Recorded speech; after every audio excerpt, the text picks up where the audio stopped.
Hey, and welcome back to the Sequence Podcast. I'm your host, Dr. Spencer Nadolsky, and we got with us today one of our amazing registered dietitians, Summer Kessel, who this is her third time being on, so maybe she should start becoming the co-host, it sounds like. Today, we are going to be talking about a lot of things around dose de-escalation, maintenance, how to get ready for that, and basically setting you up for long-term success, because in the end, that's what matters most. Of course, short-term success is important, but long-term is what people care about. So welcome again, Summer. Thanks for having me. I'm so excited to talk about this because, I'm on my own weight loss journey with Sequence as a member and also as a dietitian here. And I'm really close to goal. And this is the first time in my life I've been to goal weight and trying to figure out what that number means for me, and then what we're going to do with my medication, and just making sure I have the lifestyle strategies. It's so cool to see so many members on this journey in the same kind of timeline as I've been on. We're at that 4 to 6 month mark for a lot of people who are hitting goal, and now they're like, what's next? And it's, this is new territory for a lot of people. It's the first time in their lives they've been this successful in losing weight. And there's a lot of anxiety out there about it, because we all know that dieting, long-term data for diets from any method, that maintenance is the tough part. So people know that. People have lost weight before and struggled to keep it off, and they want to know what's that next step. And I'm just so excited because Sequence we're here to help with that. You don't just lose the weight and you graduate and go away. We're here for that maintenance part too. Dietitians are talking about it all the time, how we can support people in that. And so this is a really important topic. We get asked all the time about maintenance. I'm really glad we're talking about it. Awesome. Yeah, we're your partner for the long run, not just to set you off. Obesity, weight, it's a chronic condition, disease, whatever anybody wants to say. That we can have that debate another time, but it requires long-term therapy. Does that mean pharmacotherapy? Not necessarily. It could mean surgery. Obviously, that's a one and done thing, although they can do revisions if needed. But long-term lifestyle changes are always those are the crux of the situation. Now, you've talked about your journey, about how the medicine helped you stick to a lifestyle plan. Now, like you said, there are a lot of people getting to this 4 to 6 month mark. We have people that have been with us for over a year, and I did the little tweeter post about, a few dozen or so of our patients, and I have a large handful, are coming off the medicine. Now, we've talked about this before. The medicine's meant to be taken chronically if you need it. There are some people that say, hey, could I just try to come off and see what happens? And there's not really any guidance with this. There have been studies, they've looked at semaglutide specifically and have re-randomized people to a placebo, and then you watch what happens. They start regaining their weight. But not everybody does. And they didn't set up the trial to go okay, how do we figure out how to help these people maintain? They just randomized, they just watched what happened. Yeah. So they sent them out to the real world and said bye, and they were left to their own devices. I know. I wondered what had happened if they had implemented a lifestyle strategy for those members when they came off the medications. It would have been. I think they could stop doing these trials. There's going to be a tirzepatide one that's already in the works. But, at this point, we know that that's what would happen. However, now I think we need to focus on studies or trials and look for ways to go hey, we know that most people, yes, will start regaining their weight, but are there people out there that could potentially come off? And what are those people like? I have certain hypotheses based on our own patient data that I've seen. Yeah, me too. and patterns. But let's kind of dive into it. What are you seeing so far, and what are people scared about? I mean, some people don't want to be on a medicine long term, right? And we say, well, you might have to be, but you don't necessarily have to be.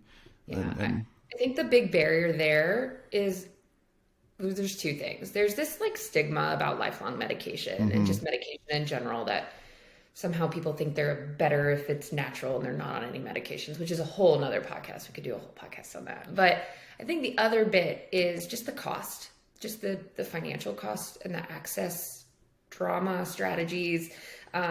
challenges that are out there right now with these medications, insurance coverage and coupons, and just the money is tough for people to think about sustaining this payment source like long term. So we get that. Absolutely. I get that. That's in my own like wheelhouse of what I'm thinking about when it comes to these lifelong medications, right? I would love to be on these medications for life just because of what it helps do for me mentally with my relationship with food. But we get it that that's an expense that some people can't sustain. So there's that anxiety. But then there's also, you know, like I was saying, that people have all this experience doing diets before and regaining the weight. And how is this different? You know, now you have a team, you have a support system, you've got dietitians and fitness and clinicians that are on your side in addition to this medication. And so hopefully it is different. And what I'm seeing are people who have really taken this as an opportunity to implement a new lifestyle. They have become a person who exercises. They have become a person who likes to cook and eat well and focuses on protein and vegetables. And they've incorporated this into part of their identity so that they can continue with these healthy skills and behaviors for the rest of their lives. They've really made this a lifestyle change. Those members, I think, have the biggest chance of success of maintaining this weight lifelong. They've taken this opportunity to learn how to eat properly and nourish their bodies and skills, and they've started working out and they're building muscle. And so they've got the whole package going for them. I think those folks are going to be amazing, and that I'm just so excited to see where they end up. I worry though about the members who looked at this as a short-term diet sprint. And in addition to the medications, they got really, really restrictive with their diet. They've been really under eating. They maybe haven't changed the types of foods that they're eating. They're still eating highly palatable foods, lifestyle foods that are going to be easy to overeat when they get off of the medications. So if they haven't made any significant changes to their lifestyle, then I worry about them coming off the medications because they won't have that backup of the appetite control if they were to come off. Like they're still eating cheeseburgers and French fries, just significantly less, which is cool. Like you can still eat cheeseburgers and French fries on these medications, but they haven't taken that next step to really significantly change the types of foods that they're eating or the way they're moving, or they haven't implemented any exercise plan. They haven't lifted any weights. I worry about those folks. So they may need more medication assistance long-term than somebody who's made that significant change. That's my theory. That's my hypothesis. And we'll see how that plays out because we've got all that data. It's going to be so exciting. It's interesting. To support through this process. So addressing the stigma of taking a medicine long-term, I'll just say, I'm pretty healthy, but I have Hashimoto's hypothyroidism. I have to take a thyroid medicine for the rest of my life. My thyroid is dead. It's gone. It's there, but it's dead. It's not producing anything. Plenty of people take a hypertensive medication or an antidepressant lifelong, and we don't shame them for it. So, some people used to. Some people do. Some people used to way more, but now it's kind of normal. So I will say that, like, hey, obesity is a disease. It requires long-term therapy. Again, pharmacotherapy. Some people take hypertensive medicine and then they somehow figure out the lifestyle and they lower it and they come off of it. That does happen. Other people, they try the lifestyle as much as possible and they still require the medicine. It's kind of the same. It's really the same thing here. Here's what I think. I think people that have struggled all of their lives, and despite all their best efforts, and they've done all the diets before and have tried their best. I think the people with the true, what I would call disease of obesity, and it's not psychological, it's biological, and the appetite dysregulation.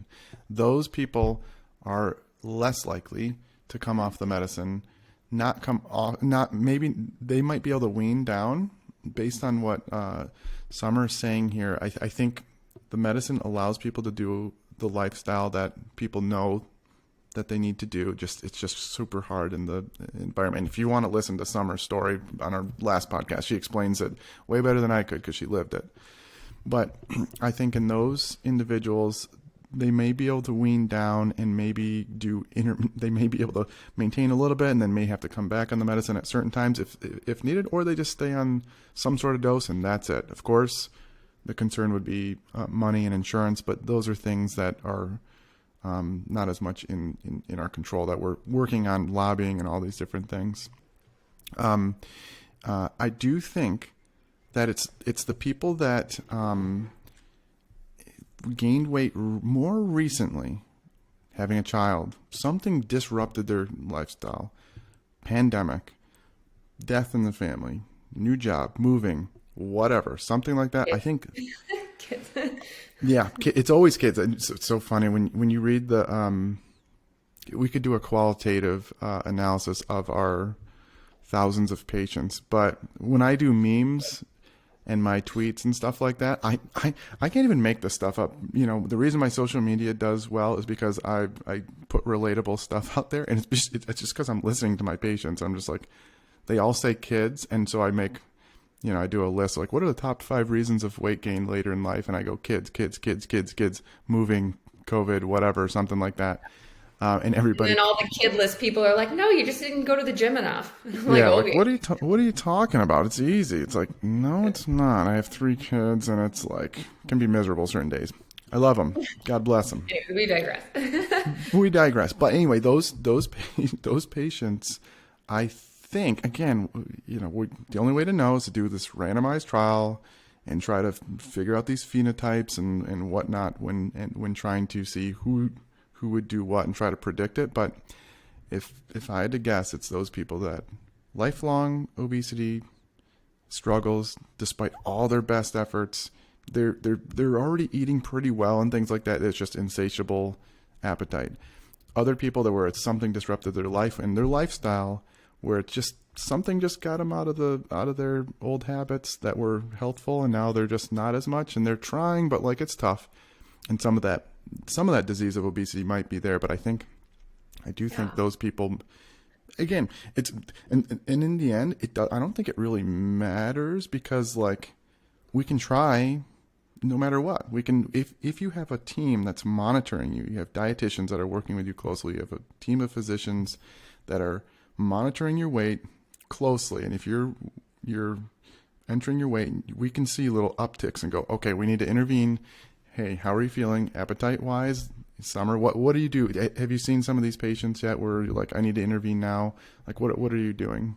Yeah, so there are members who have come down to maintenance, and they for whatever reason come off the medication, they're getting to goal, and then they're nervous, they're planning like a vacation, and they go and we do a lot of work to talk about, okay, how were you eating before on the medication, and how has that changed now?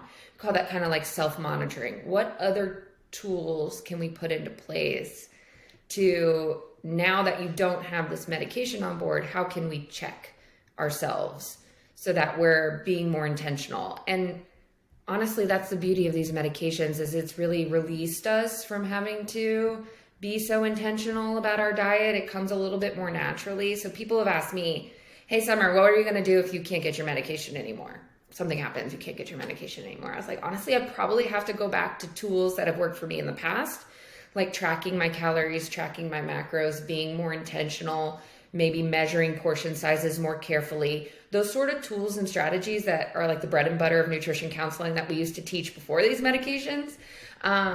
We've got to start implementing more of that again, because the medication kind of took care of all of that. So it just, maintenance requires, and maintaining goal requires, in my opinion, more diligence than the dieting phase for a lot of people, because you can be more flexible, you can go on vacation and enjoy yourself and have whatever, but then we've got to reel it back in. And it's that self-monitoring piece of identifying when things have changed and knowing when to rein it back in.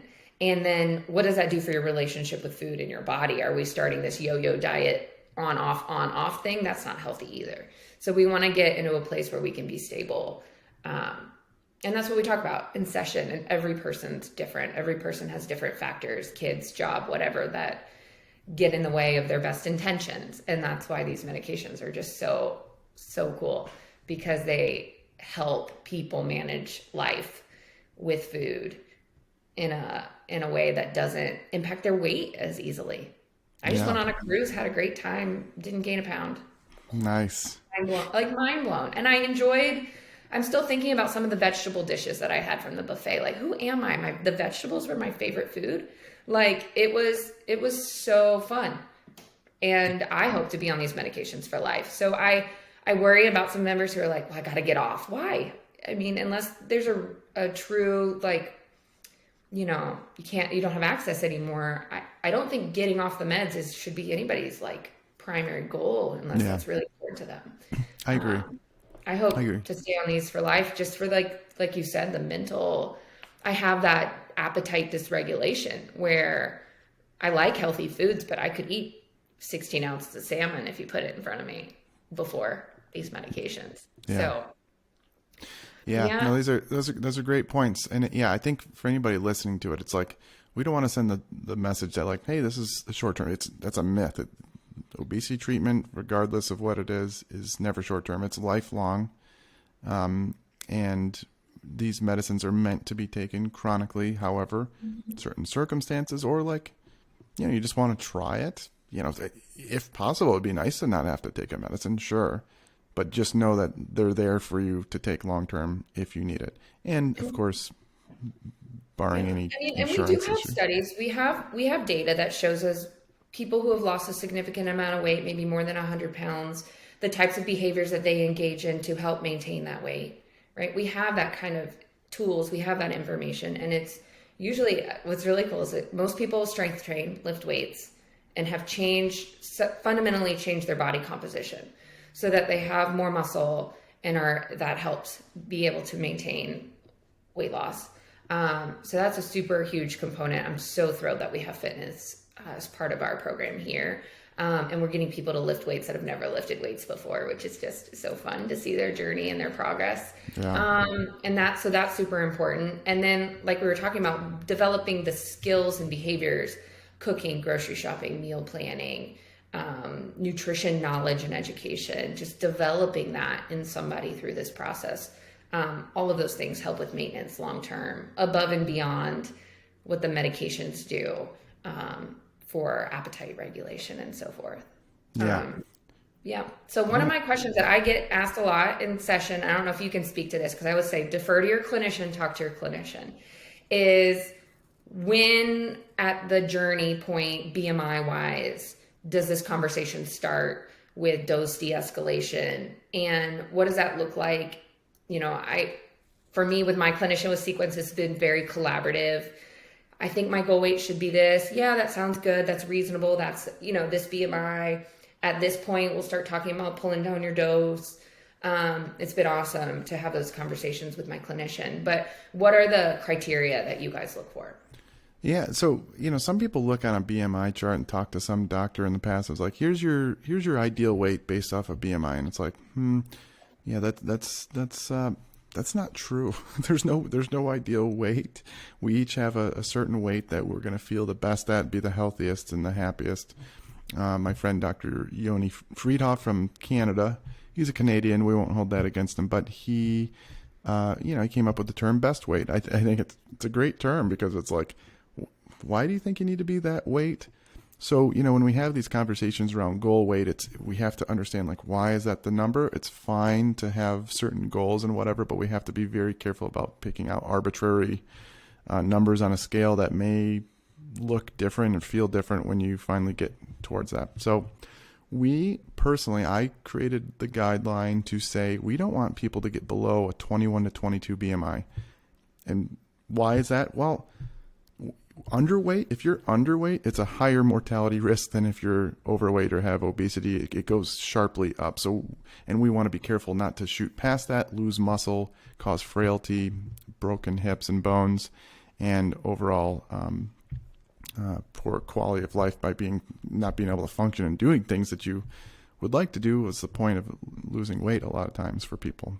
We have we share a few stories about, it's always Disney World for some reason. Patients feeling like, I've had tons of patients, I finally go to Disney World and I feel better. So like, what we don't want to do is have people lose so much weight to where, and I could see it, some of these drugs are so powerful, they start in the obesity category in the 30s and they go down to the low 20s, and we have to start lowering their dose, if possible, so they don't shoot past that 20 BMI and potentially become in the underweight category, which it doesn't, these medicines are just so powerful. So, what we do is, again, 21 is the basement. 22 is really where I'd say let's stop at like 21. I don't want to go below that. Where we start thinking about it, though, is probably around a 24, 25 BMI. And the reason is because some people, and it honestly depends on their trajectory.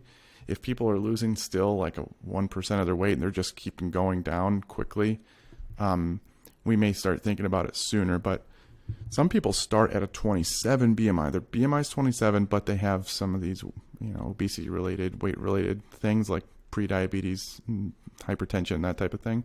So very quickly, those people get down to 25. So sometimes we have to be, we don't want to be too premature in lowering the dose, but we do want to monitor that rate of weight loss. So we have these like pretty cool guidelines where it takes all of this into account. So right around 24 to 25, we start going, hey, be aware that we may want to adjust your dose. If they're losing weight slowly, we can just keep monitoring and we may not go up in the dose.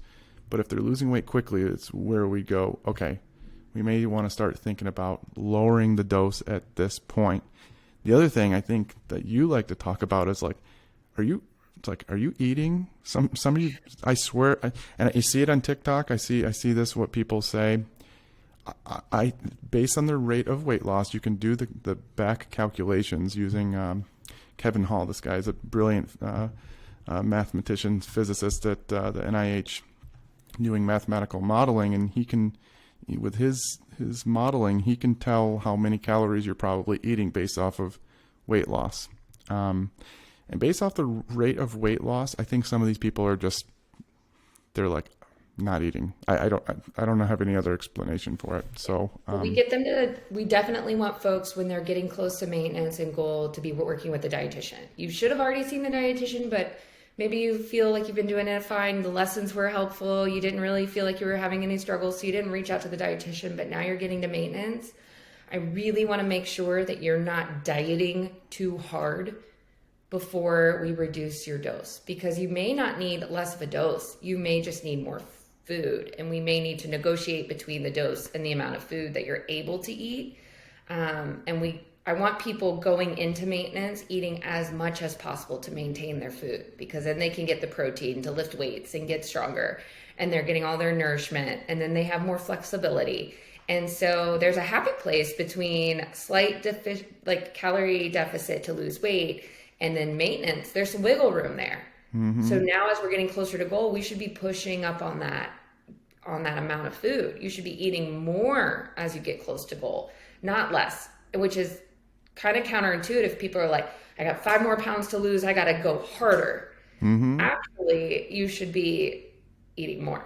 Yeah. Because you got to set yourself up for success in the future. It doesn't matter if you lose these 5 pounds super quick. You're going to gain them right back if you diet too hard. Yeah. Our CEO, when I was explaining to him what this guideline was, when I'm like, okay, I want to make sure that we're monitoring rate of weight loss, and then we got to start slowing down the dose and having people eat more so they don't shoot past this bottom basement BMI that I kind of set forth. And he's like, oh, it's kind of like landing a plane. And I'm like, yeah, that's actually right, because the graph of the weight loss, they're going down quickly, and then they're kind of leveling out. It's actually really good.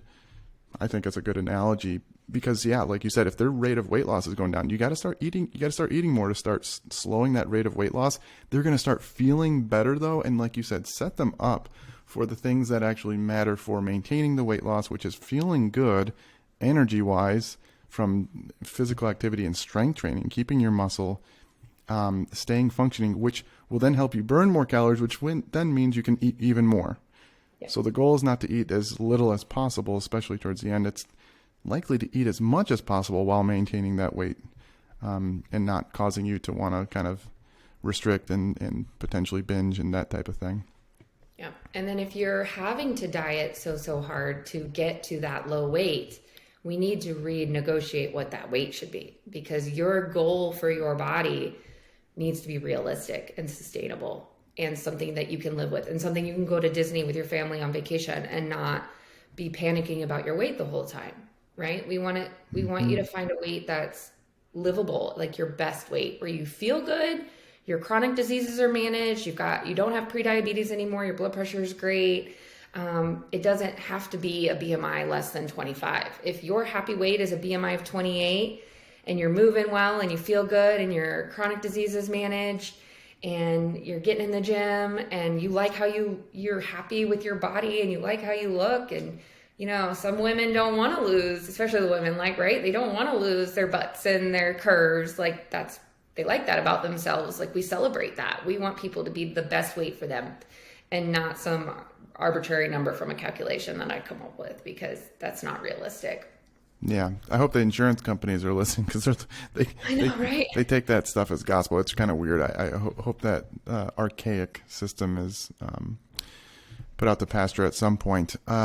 So I want to go over a couple of things, because the medicine, it depends on the medicine. So Wegovy or semaglutide, because of the way that they did the studies and because of the FDA guidelines, some insurances may require that you titrate all the way up to 2.4 milligrams, and then you might have troubles titrating back down if your insurance is a stickler, which I think is unfortunate, because some people just don't tolerate 2.4 milligrams, first of all.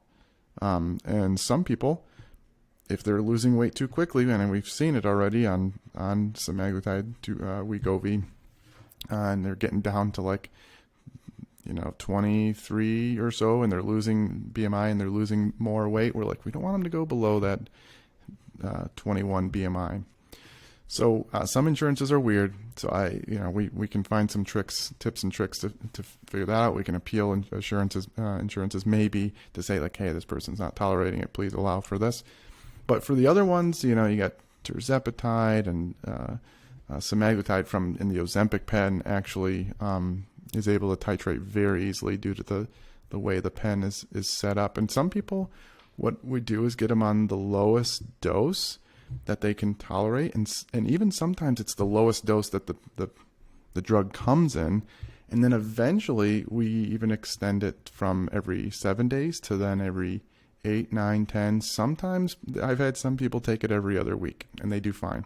And then some people just have stopped it completely. So it really depends on the person. Some people need to stay in the highest dose that there is, and that's the only thing that's going to keep them there.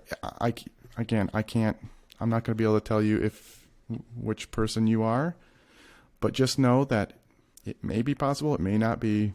Nothing to be ashamed of if you have to stay on something. Yeah. Anything else? No, I mean, this is just so exciting. I have so many members. It's so fun to be asked about maintenance, because it means they've been successful. And it's just most people try so many different things that are just never successful. And it's so cool to see people they're like, I'm doing it. And they're like almost shocked with themselves. They're like, I've done it. I'm doing it. And I'm like, yeah, this is great. Yeah. It's just first time in my life as a dietitian, I feel like I'm actually being really effective. Oh, that's good. Well, yeah, I mean, we want to emphasize though, when people join Sequence, just to, it's not to get you in some sort of dress and then, or jeans or whatever, a suit, and send you on your way. It's to set you up for long-term success. So we want people to know that right when they start, have this in the back of your mind that this is the goal. And it's not this, 3-month boot camp, 3 to 6 month boot camp. This is long term. This is chronic therapy. So hopefully you get that through. I know there's a lot of people that maybe won't even listen to this and be like, whatever, just give me the medicine and I'll lose the weight and I'll leave. But that's the wrong strategy. I'll just say it. And if you do leave and it's not working out for you, you're not maintaining, you're more than welcome come back. We will welcome you with open arms, we promise. So thanks everybody for listening. Anything else, Summer? No, this has been great. Thank you so much. Very good.